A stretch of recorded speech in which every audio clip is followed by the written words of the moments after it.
తెలంగాణలో ఎంతమంది ఉన్నారు? 110. ఓకే, నాకు కనీసం 100 మంది తెలుసు. చిన్న భాషకి చెప్పు. మెగాస్టార్ చిరంజీవి నేను ఫ్రెండ్స్ అని చెప్తా, ఆయనతో దిగిన ఫోటో ఉందిలే.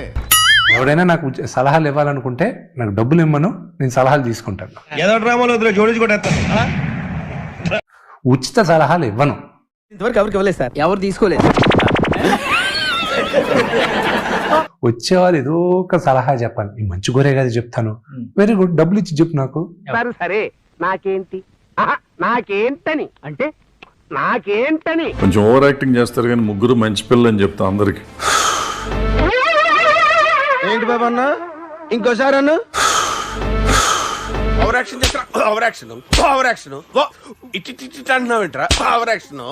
నా ఫ్రెండ్సే ఇప్పుడు ఎమ్మెల్యేలుగా ఎంపీలుగా ఉన్నారు. డబ్బా కొట్టుకోవాలి ఒకసారి, కానీ ఎక్కువ డబ్బా కొట్టకూడదు. సినిమా ప్రమోషన్ అంటేనే ఒక మాయ అయిపోయింది. ఎవ్రీథింగ్ ఇస్ ఎ మాయ అండి. ఏది మాయ కాదు చెప్పండి. నేనేం చెప్పాను, లెట్స్ హ్యావ్ మోర్ కిడ్స్ అని. ఇంకెవరైనా పోయి చూసుకోపో అని.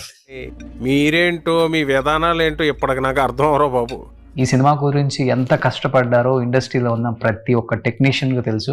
నాకు తెలీదమ్మా, తెలీదండి. మోహన్ లాల్ గారు, ప్రభాస్ గారు వీళ్ళిద్దరే అసలు డబ్బులు ఇచ్చినా, అసలు మోహన్ లాల్ గారు అయితే డబ్బుల సంగతి మాట్లాడితే తిట్టాడు. అబద్ధం, ఇప్పుడు నిజం మాట్లాడుకుందామా? నేరుగా వెళ్ళి ఆయన కాళ్ళకి దండం పెట్టాను.